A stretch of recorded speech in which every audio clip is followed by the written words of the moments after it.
Let's explore autistic history and the Autism Wars. This is part 129 of a series. So we're jumping back to the year 2000 and the Autism Congressional hearing.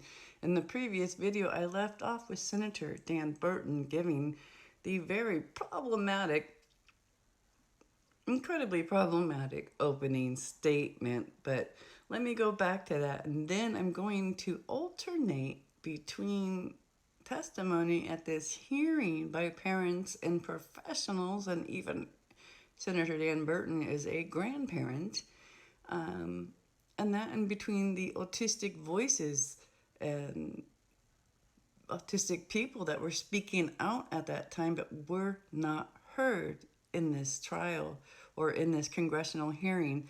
But the founders of these autism organizations were very incredibly aware of autistic people and autistic community, and were very aware that they were being very problematic with their brand of autism awareness. So let me jump back over to that. But no, all this is leading up to, and all these organizations that are being launched will be merged.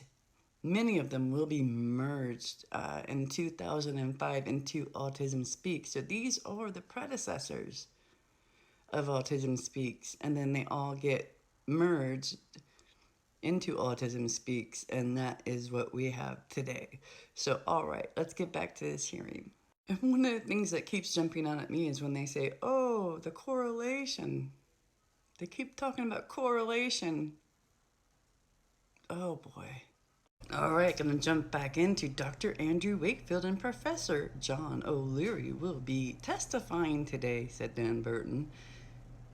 Their research has uncovered a possible connection between inflammatory bowel disorder in children with autism who receive shots and have measles virus in their small intestines. Now, I'm going to skip through some of this because it is packed full of misinformation that will trigger the filters and get this video taken off. But understand that this information went out and legitimized bad information and misinformation and conjecture and myth through C-SPAN. And so a lot of the things that were legitimized back then we're still fighting today because people still believe this to be true, and it is not. And it's very problematic for autistics in our healthcare and stigma and community. So, all right. Let's see. However, there is enough evidence emerging of some kind of connection for some children that we cannot close our eyes to it. We have to learn more. Dr. Mary Megson of Richmond, Virginia will testify about the correlation she has seen in children with autism and attention deficit disorder. Yeah.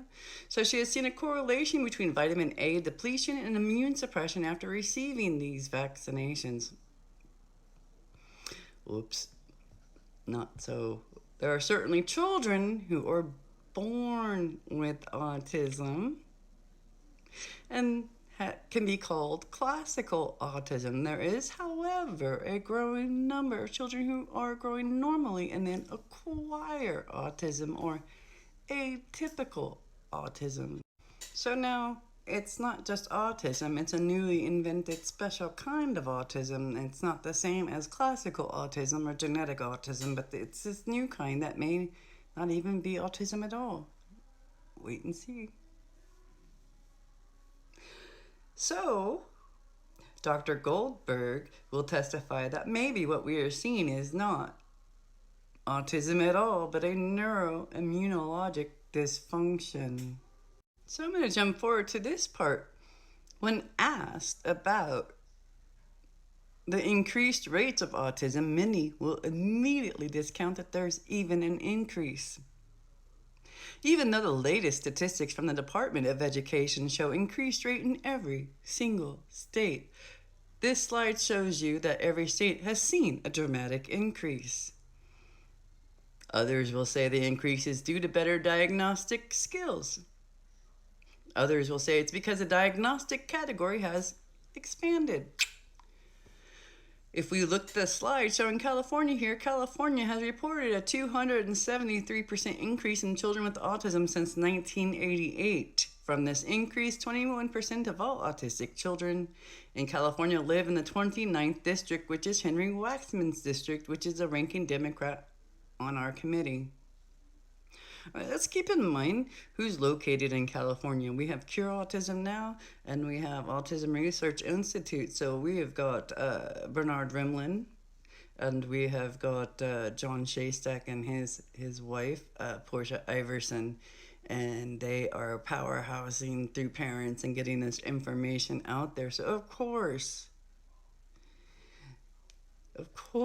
but they're also starting to count for the first time, but not in a coordinated way yet. That's yet to come. So, Florida, he states, has reported a 571% increase in autism. Maryland has reported a 513% increase between 1993 and 1998.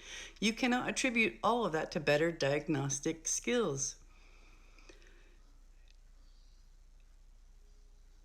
This is coming straight from a senator on a congressional hearing. Oh my gosh, no wonder we are so... So he says this increase is not just better counting. If we want to find a cure, we must first look to the cause. We must do this now, before our health and education systems are bankrupted and before more of our nation's children are locked inside themselves with this disease.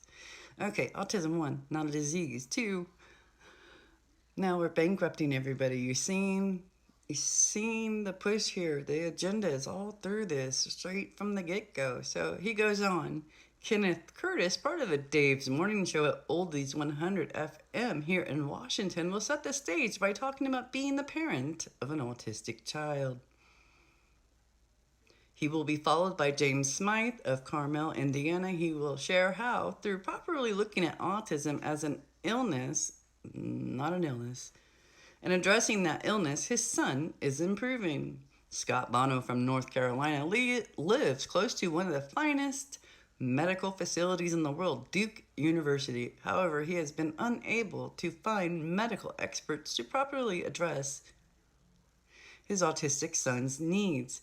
He is forced to drive 12 hours every 4 weeks for his son's medical treatments. I'm assuming it's to one of the Bernard Rimlin type doctors or Ivor Lovis ABA stuff. So let's see, that's Dr. William Dankner, the father of a 13-year-old daughter with autism and a scientist, will testify about the challenges of finding therapies and treatments that have adequate research. He will also talk about the battle of getting adequate education through the public school system. I think all of us who have autistic children or grandchildren know the problems that it involves. We hear repeatedly that parents are not informed at the time of diagnosis by their school system what educational options an autistic child is entitled to. It is only after hiring lawyers and going through the legal process that many children have access to appropriate educational opportunities. We are learning that the earlier autism is diagnosed and treatments are begun, the better it is for the child. Indiana is fortunate to have the First Steps Early Intervention System, a nationally recognized system that provides early intervention services for children up to 2 years of age. Families are forced to spend huge sums of money out of pocket even when they have good insurance because autism is often specifically excluded. We need to talk to state legislators around this country to tell them how important it is with the explosion of autism that these benefits be mandated by the states and be covered by insurance. You hear? All right, I'll pick this back up in the next video, but the goals of this are so obvious. All right, we're going to explore even more autistic history coming up in the next video. Thank you for joining me and learning a bit more about how we got to where we are today.